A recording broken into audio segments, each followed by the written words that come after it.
هيدا كلام فاضي ما له أي معنى. اليوم رح أعطيكم رأيي بمنتجات شركة بايوديرما. شو هي برأيي القصص المنيحة بهالمنتجات، وشو هي القصص بالنسبة إلي سيئة بهالشركة. حخبركم كمان شو هي المنتجات اللي أنا بستخدمها شخصيا من بايوديرما. خليكم معي.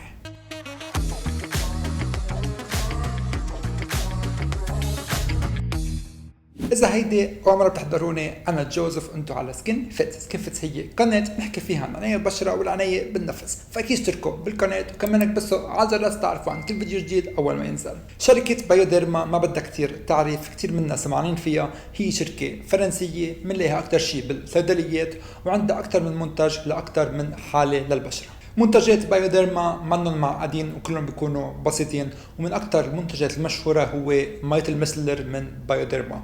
هو كان اول مية مسلر طلعت بالعالم هن اخترعوها. اول شغله بدي اوضحها انه بهذا الفيديو حنحكي عن رايي بالشركه بشكل عام. كثير صعب انه احكي عن كل منتجات هذه الشركه طبعا، لانه ما في اجربهم كلهم وما عندي كل الحالات يلي هي هذه الشركه بتعالجها.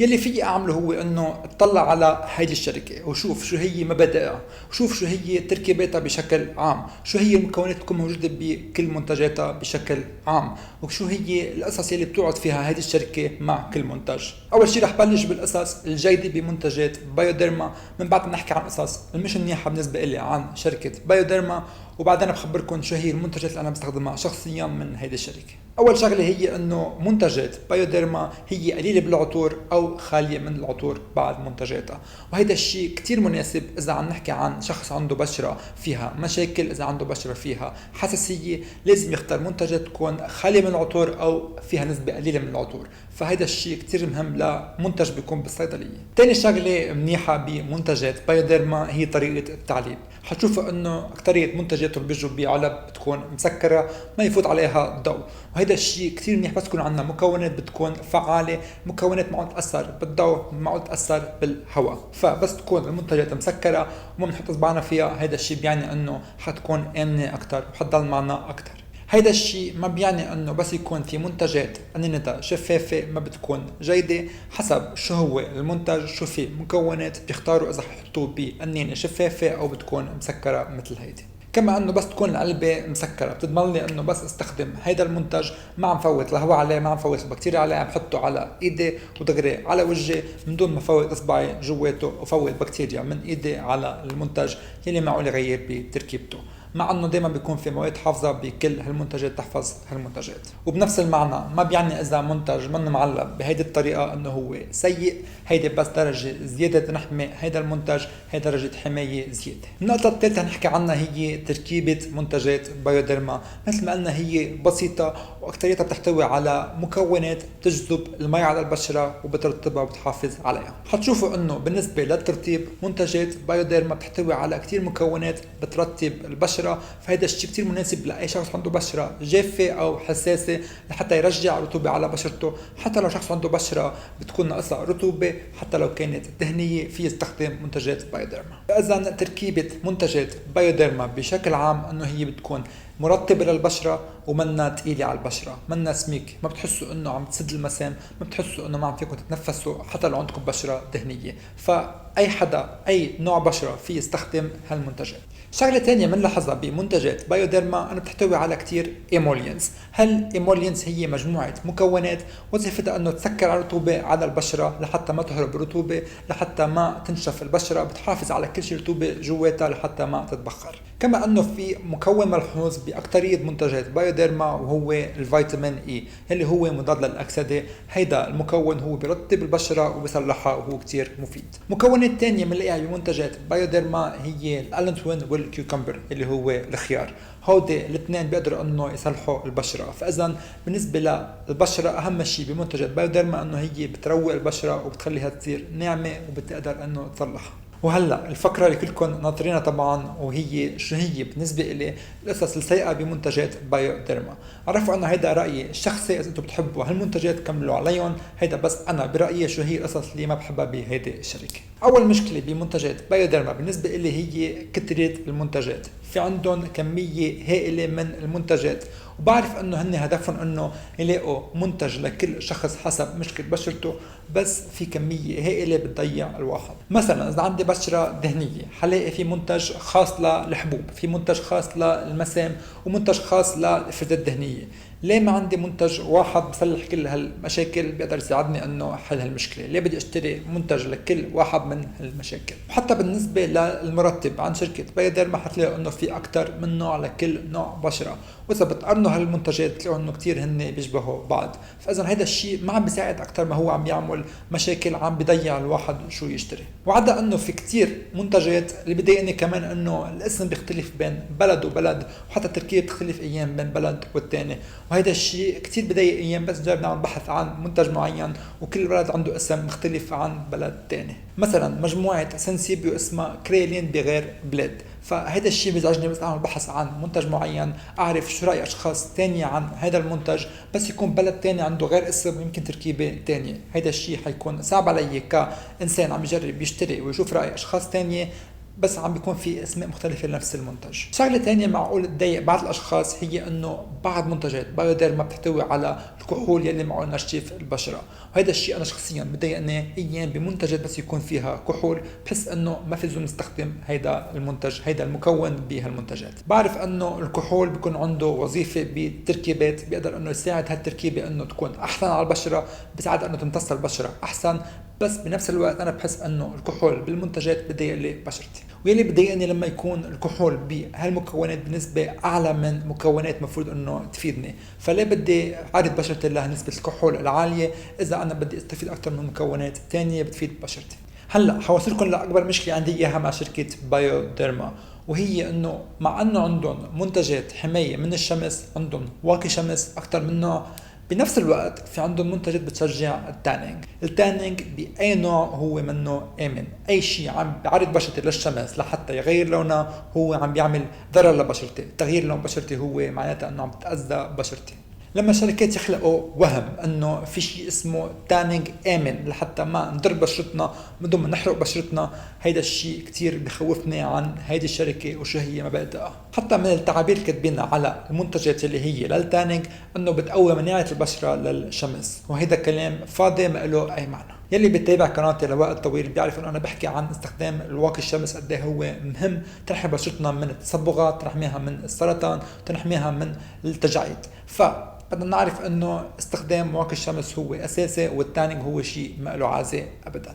ننتقل لمشكلة تانية بمنتجات بايوديرما بشكل عام، ما بيستخدموا كمية كافية من مضادات للأكسدة. حتلاحظوا انه بكل منتج حيكون في مضاد واحد للأكسدة، مش مجموعة كاملة، مش مجموعة هي مبحوثة انه بيقدروا يعملوا مفعول انه يحموا البشرة تبعنا من الأكسدة. بنرجع للأول، بس قلنا انه منتجات بايوديرما هي تركيبتها بسيطة، ما فيها قصص معقدة، وبهالمعنى ما في عنا مزيج من المكونات اللي هي مضادة للأكسدة اللي تحمي البشرة تبعنا من العوامل يلي بتأذي البشرة.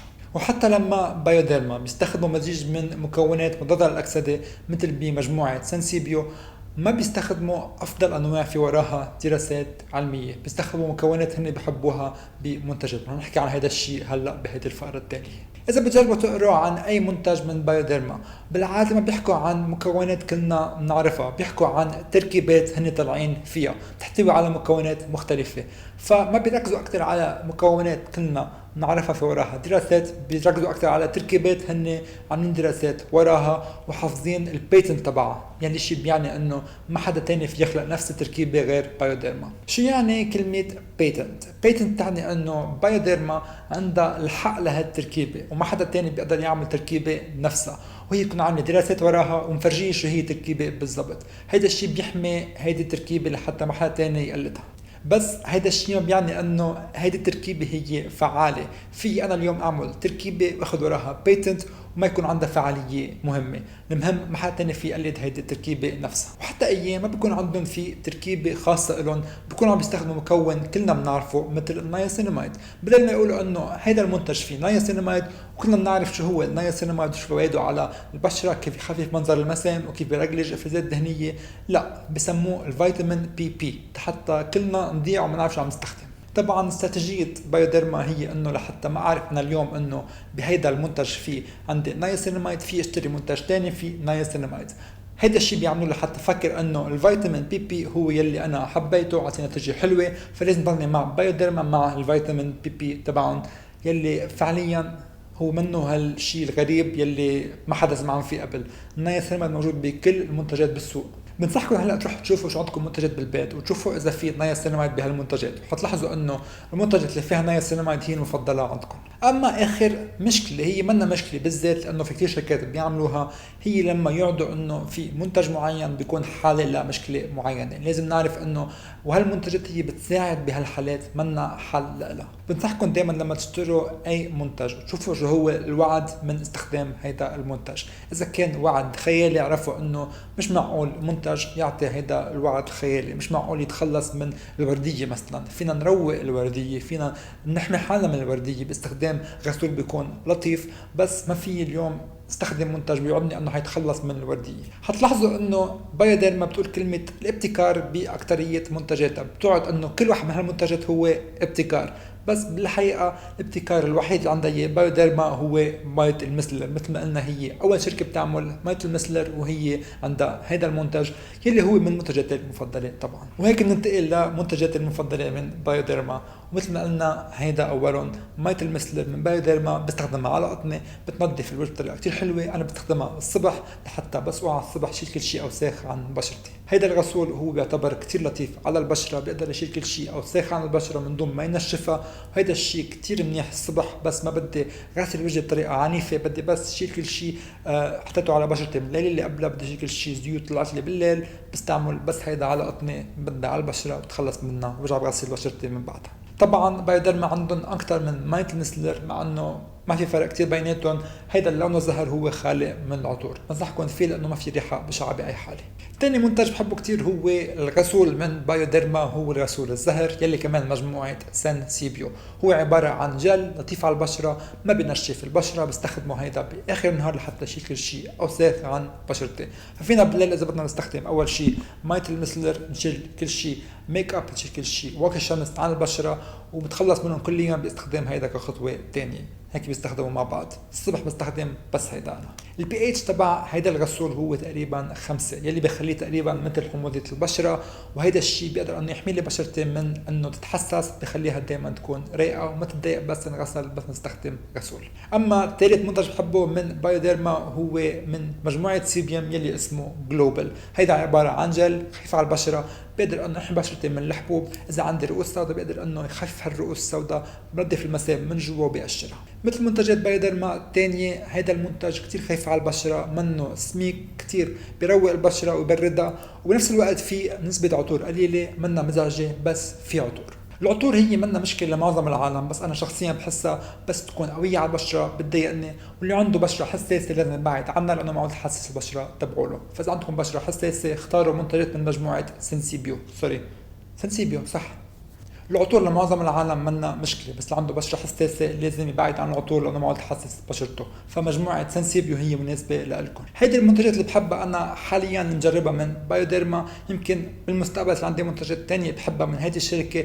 ما تخلوا قلتوا اليوم يبعدكم عن هالشركه، فيكم تلاقوا منتجات حلوه عندهم، بس عرفوا كل شيء قلته اليوم تيكون عندكم معرفه عنهم. اذا حبيتوا هذا الفيديو واستفدتوا منه بليز بسوا على اللايك. شوفكم بالحلقه الجايه، باي باي.